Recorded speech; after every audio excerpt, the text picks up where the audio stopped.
Kansas Farm Bureau, the voice of agriculture. To join today or for more information, go to kfb.org or find us on Facebook and Twitter. Sorghum, conditions across the state are looking very favorable. We also are presenting some potential issues, close to the end of the season. So what are the things that we need to know about sorghum at this point? Estimations presented by the USDA around mid-August are showing that sorghum yield looks like it will be much better than previous year. When you're looking at the acreage numbers, we also are going up. So this year is looking as could be, a really good year for sorghum production. What are the main challenges from now until the end of the season on sorghum? As you can see, some of the sorghums that we have around here, sorghum was moving, from flowering, and we already finished most of the flowering, across the state, and we are moving to the coloring stage.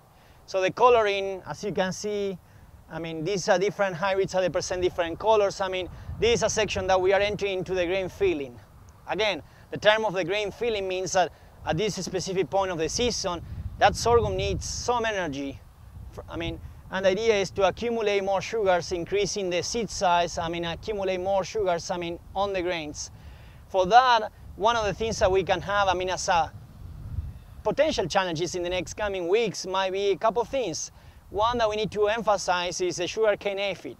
So sugarcane aphid this season was one of the first seasons that we are seeing that is a very challenging pest that is going all across the state. We have a very good group of entomologists that they are tracking down exactly where is the pest located, and we have daily almost updates on knowing exactly if the pest is in different counties.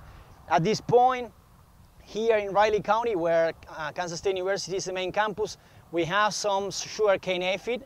So that's kind of something that we were not expecting to see. The levels of infestations are not really that high. So at this point, we are not recommending yet any application, in order to control them, but we need to be very, very careful because, these insects tend to really populate, the sorghum right away, and we don't have much time to react. So if you see some sugarcane aphid, it's just a red flag. And we need to be very careful, and we need to make sure and have just that insecticide quite ready just to spray. Another potential issue, from now until the end of the season might be the heat units, okay? At this point, we are having some weeks that we were around 90 degrees, 95 degrees.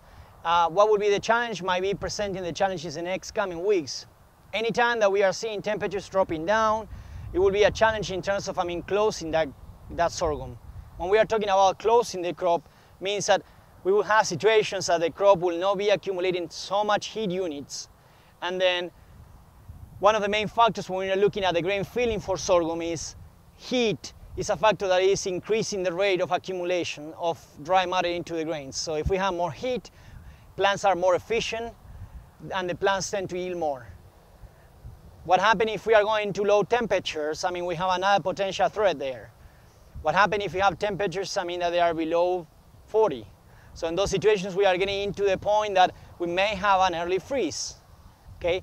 Any early freeze event, at this point in the season, if it's below 36 degrees, or if it's very intense for a couple hours, we will be impacting seed filling. We are also seeing another challenge presented by some stalk rot. We are seeing situations that we are seeing sorghum that is being lodged. Some people is connecting this to high winds. Most of the times it's very clear the situation. You go out to the fields, you take a look to the stems, you split the stems in half, and you start to find what is the main cause of that lodging. And most of the situations, it can be related to Fusarium. Fusarium stalk rot is presenting some pink or purple colorations that they are inside of the stem. So anytime that the stems are not looking like white, creamy, and healthy, anytime that we are seeing some brownish or pink and purple, we know that they might be presenting some Fusarium or any kind of other stalk rot disease. Those stalk rot disease are affecting the crop. If the circulation is being impacted, that crop will reach maturity faster. From this point until the end of the season, farmer needs to be, again, make sure that you put a priority on how you are planning to harvest your crops. The crops that are being lodged, those are the main ones that we need to take care of. we need to make sure that those heads are not really so much time in contact in the ground, because that's the moment that we start to get more mold and we start to get all the diseases on the heads, and then we are losing grain quality and the grain quantity.